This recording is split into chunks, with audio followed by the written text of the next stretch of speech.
তাই বলো অর্জুন, আজ তোমার মনে তো খুবই আনন্দিত কেন? এই কেশব, আপনি তো জানেন আমার দাদা মহারাজ যুধিষ্ঠির রাজযুদ্ধ করে যে দান দিয়েছেন, সেই দানের সামগ্রী ব্রাহ্মণ ঋষি মুনিগণ তারা নিয়ে যেতে পারেনি, তারা অর্ধেক দানের সামগ্রী ছেড়ে পালিয়েছে। তাই হে কেশব, আমি মনে করি এই পৃথিবীর সর্বশ্রেষ্ঠ দানী রাজা হলেন আমার দাদা মহারাজ যুধিষ্ঠির।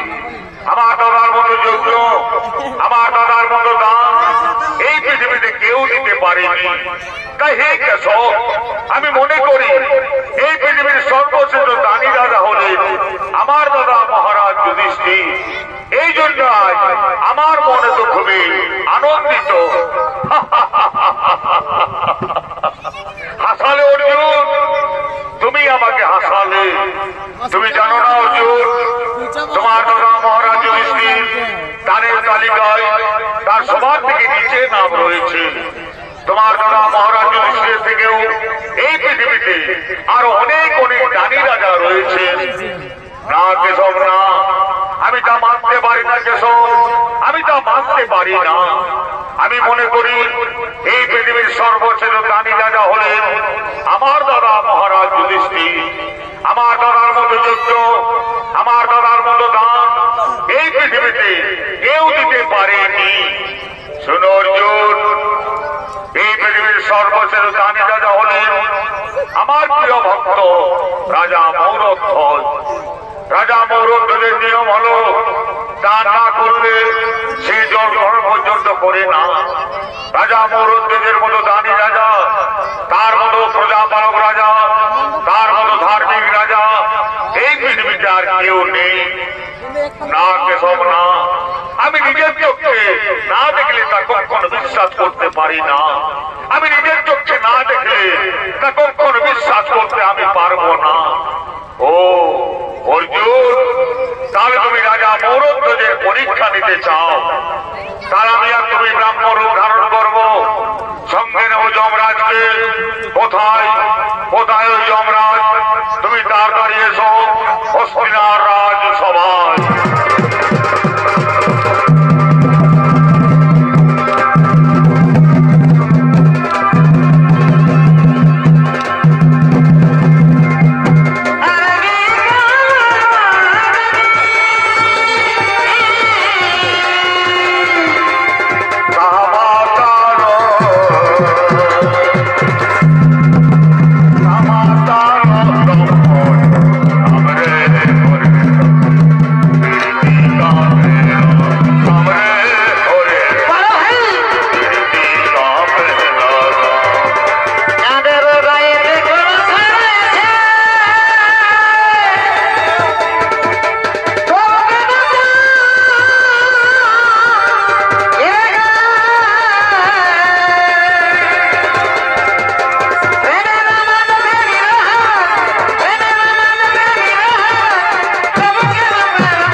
অর্জুনের মনে অহংকার জন্ম নিয়েছে, তাই অর্জুনের অহংকার ভঙ্গ করতে হবে। আমি আর অর্জুন ব্রাহ্ম রূপ ধারণ করব, আর তুমি সিংহের রূপ ধারণ করবে। আমরা তিনজন ছলনা করে যাব রাজা মৌরধ্বজের রাজসভায়। রাজা মৌরধ্বজকে আমরা পরীক্ষা নেব। রাজা মৌরধ্বজ কত বড় দানি, তাই চলো আমরা তিনজন চলে যাব রাজা মৌরধ্বজের রাজসভায়।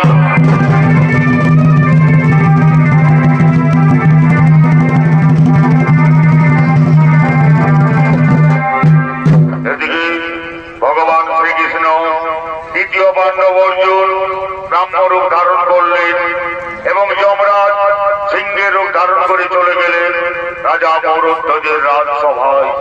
এদিকে রাজা মৌরধ্বজ তার রাজসভায় আগমন করছে।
রাজা মৌরধ্বজের ভূমিকায় চরিত্র দেখাবেন আপনাদের অতি সুপরিচিত ওস্তাদ প্রদ্যুম্ন কুমার মাহাতো।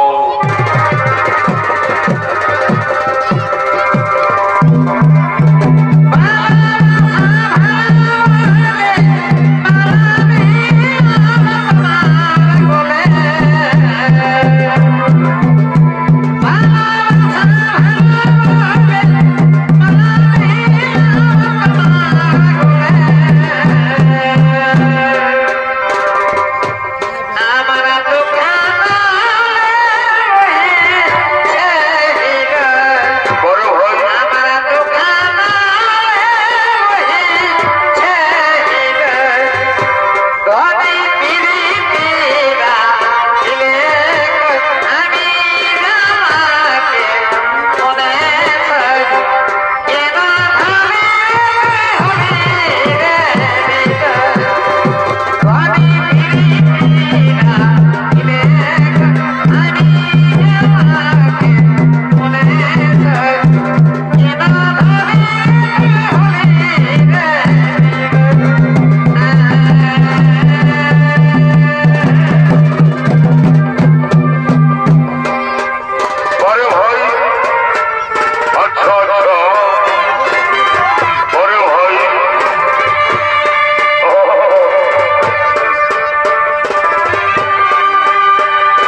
রাজসভায় পরিবেশন করলেন। এদিকে তার রানীগণ রাজসভায় আগমন করছে।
ছেলে পাগল যদি খোপা বাঁধি চোখে লাগাই কাজল যদি ভরু না চাই কত ছেলে পাগল সবাই বলে ভালোবাসি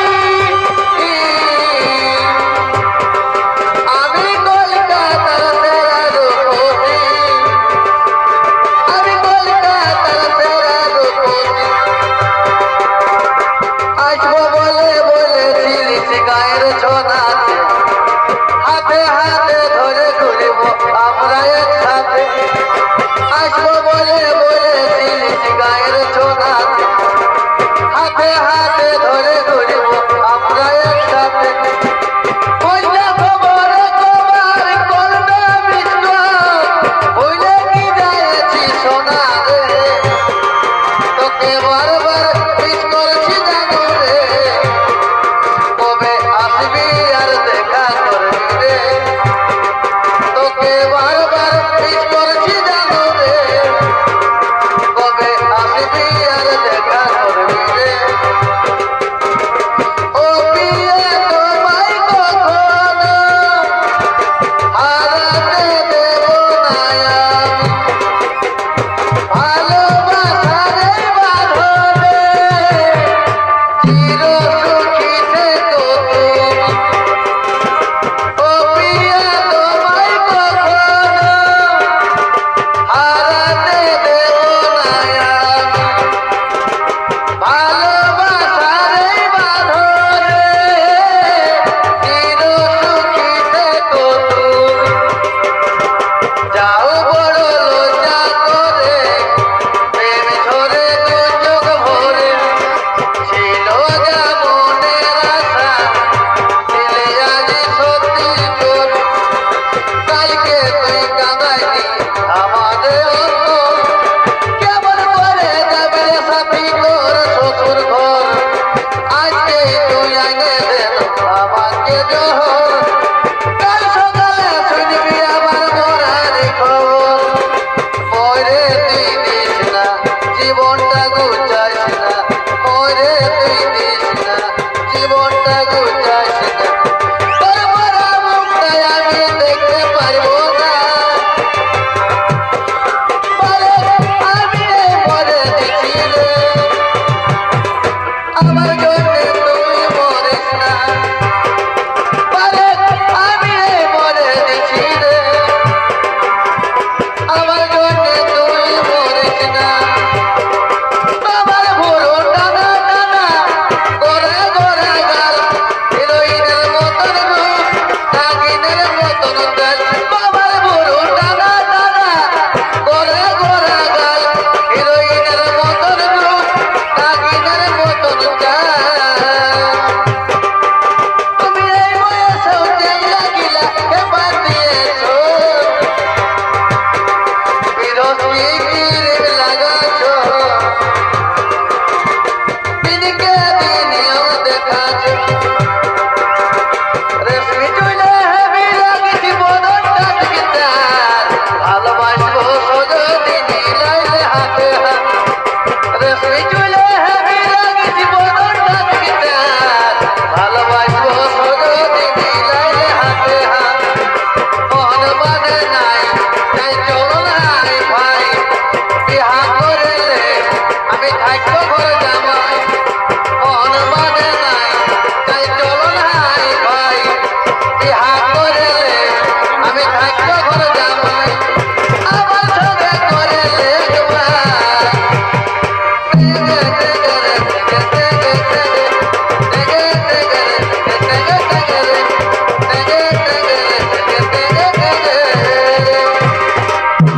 ভিক্ষা দাও ভিক্ষা দাও ভিক্ষা দাও আসুন আসুন গো ব্রাহ্মণগণ আপনারা আমার অতিথি আসুন আসন গ্রহণ করুন শুনো রাজা আমরা 7 দিন তীর্থ ভ্রমণ করেছি অনেক আশা নিয়ে আমরা তোমার রাজপ্রাসাদে এসেছি তাই তুমি সত্য করে প্রতিজ্ঞা করে বলো রাজা আমরা যে খাবার চাইবো তোমার কাছে সেই খাবার তুমি আমাদেরকে সঙ্গে সঙ্গে পরিবেশন করবে হে হে ব্রাহ্মণগণ, এ আমি রাজসভায় দাঁড়িয়ে প্রতিজ্ঞা করে বলছি, আপনারা আমার কাছে যা খাবার চাইবেন সেই খাবার আমি আপনাদেরকে সঙ্গে সঙ্গে পরিবেশন করব।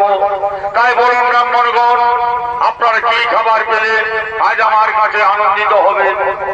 শোনো রাজা, তুমি দেখছ আমাদের সিংহ 7 দিন কিচ্ছু খাবার খায়নি, তাই তুমি প্রথমে আমাদের সিংহকে খাবার পরিবেশন করো, তারপর তুমি আমাদের জন্য খাবার পরিবেশন করবে।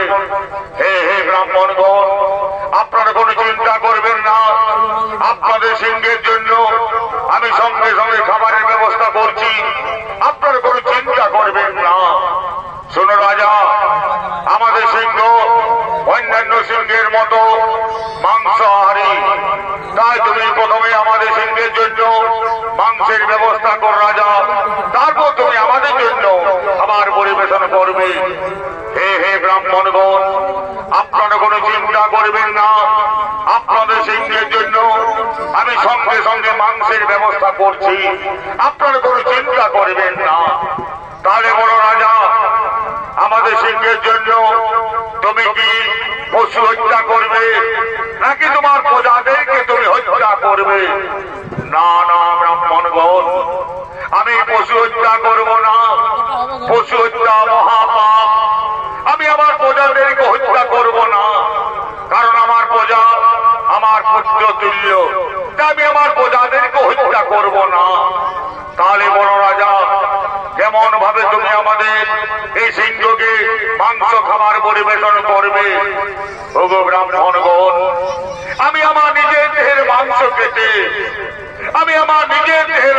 কেটে আপনাদের সিংহকে খাবার পরিবেশন করব, আপনারা কোনো চিন্তা করবেন না। শুনো রাজা, তুমি বৃদ্ধ রাজা, তোমার মাংস আমাদের সিংহ খেতে পারবে না, আমাদের সিংহ খাবে শিশুর মাংস, তাই তুমি শিশুর মাংসের ব্যবস্থা করো রাজা। কোথায় পাবো গো ব্রাহ্মণগণ, আমি কোথায় পাবো শিশুর মাংস? কেন রাজা, তোমার একমাত্র সন্তান তাম্রধ্বজ রয়েছে, তাম্রধ্বজের বয়স মাত্র 6 বৎসর। তাম্রধ্বজকে তুমি নিজের হাতে হত্যা করে তার দেহকে খণ্ড খণ্ড করে তুমি আমাদের সিংহকে খাবার পরিবেশন করতে পারো। হায় ভগবান, হায় ভগবান, তুমি একই করলা করলে প্রভু নারায়ণ, তুমি একই চোরা করলে প্রভু নারায়ণ। আমার একমাত্র সন্তান তাম্রধ্বজ, যার বয়স মাত্র 6 বৎসর, সেই তাম্রধ্বজকে আমার নিজের হাতে হত্যা করে তার দেহকে খণ্ড খণ্ড করে এই সিংহকে খাবার পরিবেশন করতে হবে। তুমি একই চলা করলে প্রভু আজ আমার কাছে, তুমি একই চলা করলে প্রভু আমার কাছে। কিন্তু তাম্রধ্বজ তো আমার একার সন্তান নয়। আমি আমার রানীকে জিজ্ঞাসা করব, রানী তুমি শুনেছ? রানী তুমি শুনেছ? রানী তুমি শুনেছ? হে রাজা, আজ আমি সকলে শুনেছি রাজা, আজ আমাদের রাজ দরবারে ব্রাহ্মণ গুণ অতিথি, তাদের সিংহ খাবে আমাদের একমাত্র সন্তান তাম্রধ্বজের দেহের মাংস। তুমি চিন্তা করো রাজা, তুমি কেঁদো না রাজা, তুমি কেঁদো না। শাস্ত্রে বলে রাজা, নারীদের ধর্মই হলো তার স্বামীর ধর্ম রক্ষা করা।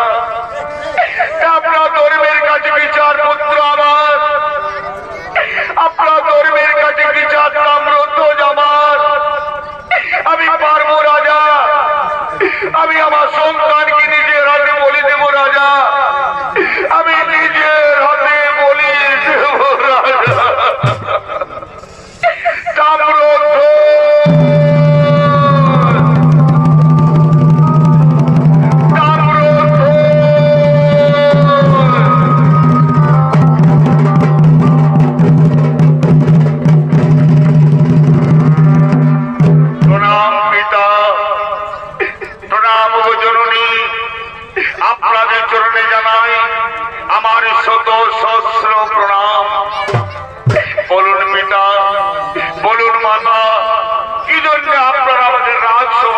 দিয়েছে, আমাকে কি কাজ করতে হবে পিতা? ওরে পুত্র তাম্রধ্বজ, আজ তোর পিতা মাতা ধর্ম সংকটে পড়েছে রে পুত্র, আজ তোর পিতা মাতা ধর্ম সংকটে পড়েছে। তুই কি পারবি, তুই কি পারবি তোর পিতা মাতা ধর্ম রক্ষা করতে পুত্র? তুই কি পারবি তোর পিতা মাতা ধর্ম রক্ষা করতে? হে পিতা, আমি পারবো। পুত্র হয়ে জন্ম নিয়ে পুত্রের কর্তব্য হলো তার পিতা মাতা ধর্ম রক্ষা করা। যে পুত্র সন্তান পুত্র রূপে জন্ম নিয়ে তার পিতা মাতা ধর্ম রক্ষা করতে পারে না, সে পুত্র সন্তান নয় পিতা।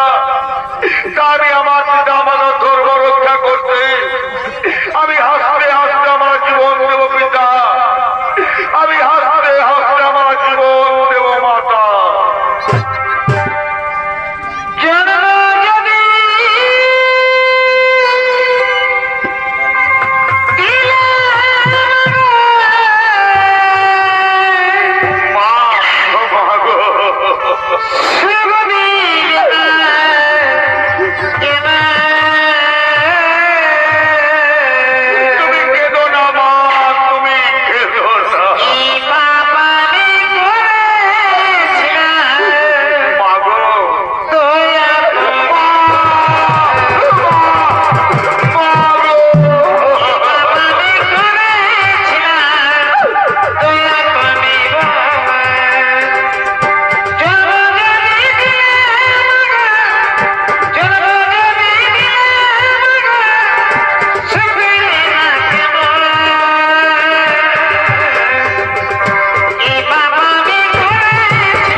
তোমায় বিনা ও রে পুত্র কেহ নাই আপন রে, কেহ নাই আপন রে। তুমি আমার জীবন রে পুত্র, তুই আমারই ধন।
দেহকে খণ্ড খণ্ড করে তোমার কাছে এনে দিয়েছি।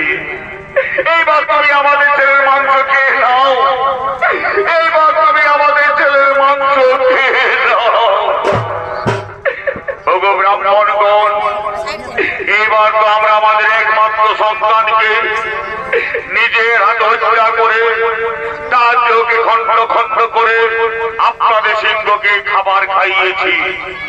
এইবার আপনারা আমার গিয়ে সেবা গ্রহণ করুন আর আমাদের ধর্ম থেকে মুক্ত করে দিন। ব্রাহ্মণগণ, আমাদের ধর্ম থেকে মুক্ত করে দিন। শুনো রাজা, তুমি মহাপাপী রাজা, তুমি মহাপাপ করেছ। তুমি শিশু হত্যাকারী, তুমি শিশু হত্যা করে মহাপাপ করেছ। তাই পাপীর আমরা কোনোদিন সেবা গ্রহণ করবো না, আমরা কোনোদিন সেবা গ্রহণ করবো না। ওগো ব্রাহ্মণগণ, আপনারাই তো বলেছিলেন আমাকে শিশু হত্যা করতে। আপনাদের তো আদেশে আমি আমার একমাত্র সন্তানকে হত্যা করেছি। তবে কেন আপনারা আমার কাছে সেবা গ্রহণ করবেন না? কেন আপনারা আমার কাছে সেবা গ্রহণ করবেন না? শুনো রাজা, তা আমরা জানি না, তা আমরা জানি না। তুমি মহাপাপী রাজা, তুমি শিশু হত্যাকারী, তুমি শিশু হত্যা করে মহাপাপ করেছ। তাই তোমার কাছে আমরা কোনোদিন সেবা গ্রহণ করবো না। আমরা আমাদের নিজের গৃহে ফিরে যাব, আমরা আমাদের নিজের গৃহে ফিরে যাব।